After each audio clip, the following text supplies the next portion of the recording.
আজ থেকে শুরু তাতে লেখা পরীক্ষা। তো আজকে বাংলা পরীক্ষা, আর এখানে তাড়াতাড়ি করে রান্নাবান্নাও কমপ্লিট করেছি। হসপিটালে গিয়েছিলাম তাতাইকে নিয়ে, ফল কিনতে গিয়ে বিপাকে পড়লাম, সবই শেয়ার করব। নমস্কার বন্ধুরা, তোমরা সবাই কেমন আছো? আশা করি ভালো আছো, আমিও ভালো আছি।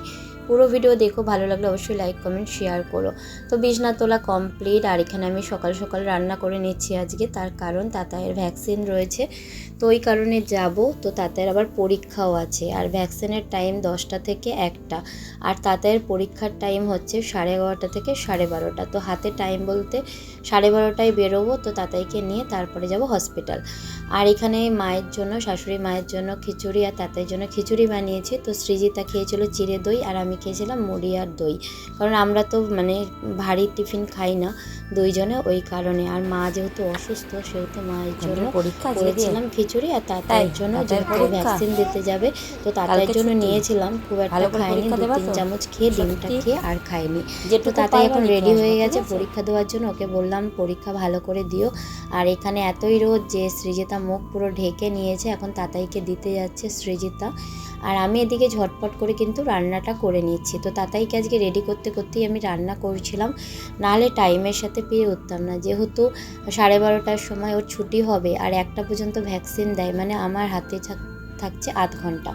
এবার 12:30টায় ছুটি, মানেই তো 12:30টায় বেরোয় না, বেরোতে আরও 5 মিনিট লেট হয়। তারপর অটো করে যাবো যেহেতু, তো টাইমের মধ্যে পৌঁছে যাব, কারণ আমাদের এখান থেকে একদম কাছেই হসপিটাল, তো টাইম লাগবে না। তো এখানে মাছটা রান্না করে নিয়েছিলাম, একটু পেঁয়াজ রসুন আদা বাটাও দিয়েছিলাম, দিয়ে রান্না করেছিলাম। তো সৃজিতা কই মাছ খায় না, তাতাইয়ের বাবা খায় না। তো রান্না তো করছি, জানি না কি হবে, তাতাইও খাবে কিনা জানি না। তো তাতাই কিন্তু খায়নি, হাফ মাছ খেয়ে আর খায়নি। কিন্তু আমার শাশুড়ি মা প্রচণ্ড ভালোভাবে মাছটা খেয়েছে, তো দেখে আমার অনেক খুশি হয়েছি। আর সৃজিতা খায়নি, রাত্রিবেলার জন্য ডিমের রান্না করা হয়েছিল আমাদের, কারণ আমি তাতাইয়ের বাবা খায় না বলে রাতে ভেবেছিলাম ডিম রান্না করব, কিন্তু হ্যাঁ, রাতে তার জন্য ডিম সবার জন্যই রান্না করেছি। আর ভাত, ভেন্ডি সর্ষে আর মাছের ঝোল করে দেখো আমি রেডি হয়ে গেছি। তো এটা 12:30টার আগে, মানে 12:20 বাজে রেডি হয়ে বেরিয়ে পড়লাম। ঘরেই যাবতীয় কাজ কমপ্লিট করে যাচ্ছি, কারণ এসে শরীরে আর মনে হয় না এনার্জিটা দেবে, ওর জন্য। তো তাতাই বাবাকে একটু কোলে নিয়ে নিলাম, কারণ ও হাঁটতে চায় না আমার সাথে কোথাও বেরোলে, ওই কারণে একটু কোলেই যাচ্ছে। আর সব কাজ কমপ্লিট করেছি, শুধু স্নানটা হয়নি আমার, আর ঘর মোছা হয়নি। তো এই দুটো কাজ আমাকে বাড়ি গিয়ে করতে হবে। সৃজিতা স্নান করে পুজো দিয়ে এসেছে, কিন্তু আমি আর টাইমের সাথে পেয়ে উঠলাম না। এটা হচ্ছে আমাদের এখানকার সরকারি হসপিটাল, কামারহাটি হসপিটাল। তো এখানে চলে এসেছি এমার্জেন্সিতে আর কি। এখানে আর কি ওকে ভ্যাকসিন দেওয়া হবে। তো এটা হচ্ছে সেকেন্ড ভ্যাকসিন, 3 তারিখে। 7 তারিখে হচ্ছে নেক্সট ভ্যাকসিন হবে ওর।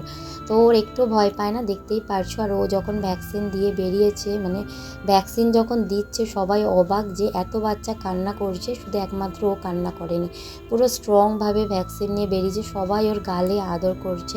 বলছি আমরা এরকম বাচ্চা দেখিনি যে একটুও কান্না করছে না, এত আদর করেছে ওকে। আর এই ফলের দোকানে এসে আমি একেবারে কি বলবো, আমার মাথার অবস্থা এতটাই খারাপ হয়ে গেছে। 140 টাকার ফল নিয়ে আমি 300 টাকা দিয়ে আমি 60 টাকা ফেরত নিয়ে এসেছি, 100 টাকা আর নিইনি।